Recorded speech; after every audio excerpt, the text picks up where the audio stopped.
La chronique du cosmos. Chaque vendredi sur le 97.9, Dr Jacques Nézy au micro.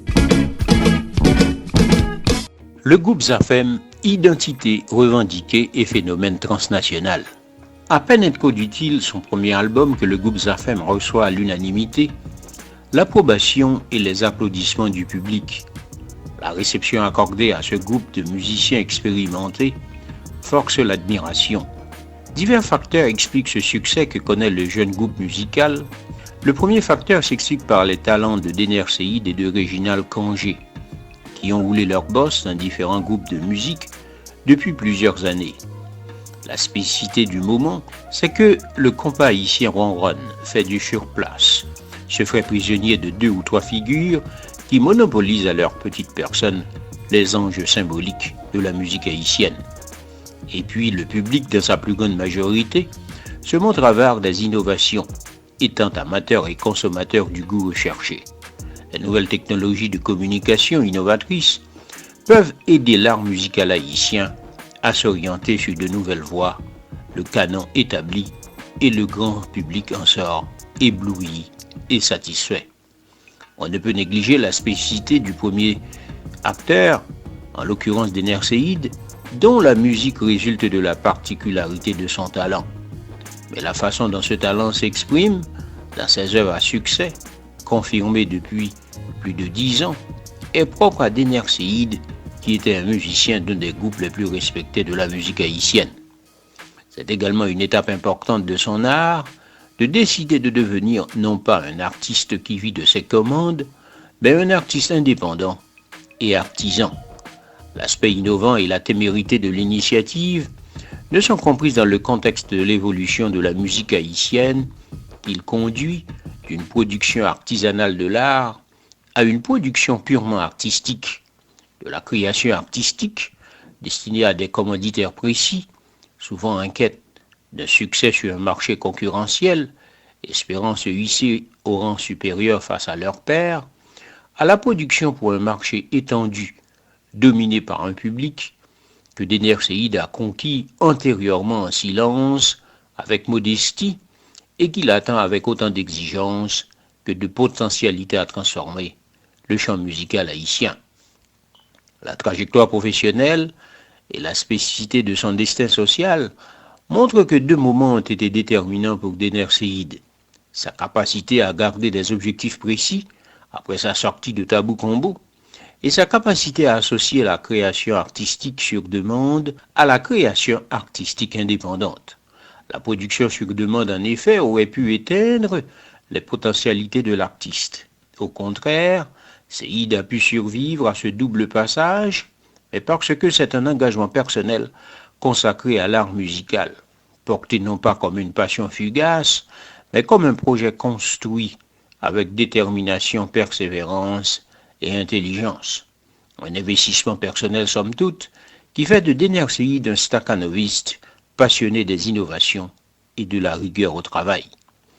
Dener Seïd passe ainsi de la production sur mesure, quoique teintée de soucis artistiques, à un engagement favorable à la révolution de la musique haïtienne, qu'il faut sortir des sentiers battus et de son enfermement dans des textes mineurs sans porter pour la jeunesse et pour les représentations d'Haïti.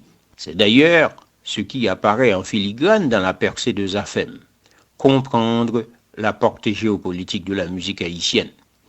La musique haïtienne ne serait pas connue aujourd'hui sans un contexte technologique et économique qui accompagne son influence culturelle montante. On n'est pas en présence d'un soft power classique, comme le définissait le politologue américain Joseph Nye, c'est-à-dire la capacité d'un État à exercer une influence sur la scène internationale au-delà de la puissance militaire. D'autres moyens lui permettent d'orienter la politique internationale en faveur d'un pays. On ne saurait parler de soft power dans le sens proprement dit, puisque l'État haïtien se délite et ne se montre guère préoccupé de la force culturelle de la musique haïtienne.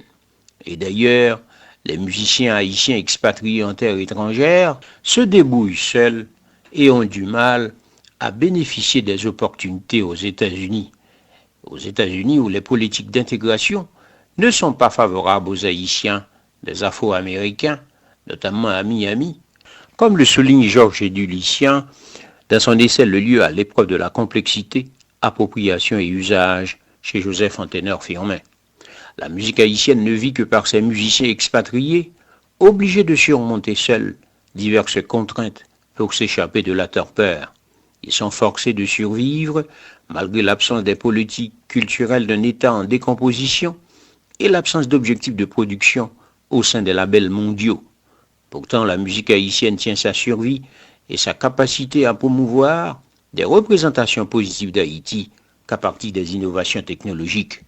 La capacité d'écouter facilement de la musique, loin des supports matériels exigeants, du disque vinyle développé à partir de 1922, puis du 45 tours après la Deuxième Guerre mondiale, est un atout important pour l'expansion de la musique haïtienne. Ensuite, les radios sont dépassées et se font concurrencer par des animateurs de talk-show, quoique professionnels, mais parviennent à atteindre un large public. Et puis la structure du marché et la production du marché facilite la pénétration des indépendants et contourne les producteurs les plus imposants, et la découverte des talents est produite dans le cadre d'une autonomie stratégique. Il ne faut pas oublier l'Internet, qui facilite non seulement la diffusion des matériels audiovisuels, mais également une activité critique plus étendue.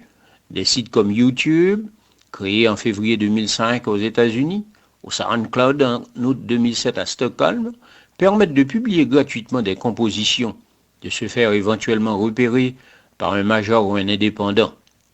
Une telle avancée dans la pratique d'Internet, même celle du cloud computing, conjointe à des innovations d'autres techniques et numériques, permet un développement tous azimuts des genres musicaux.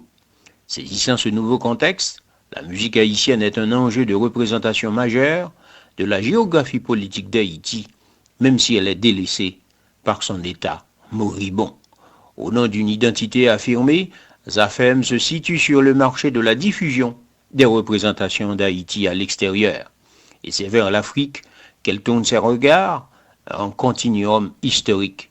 En ce sens, la musique est un pont qui relie les générations et répare également les torts du passé.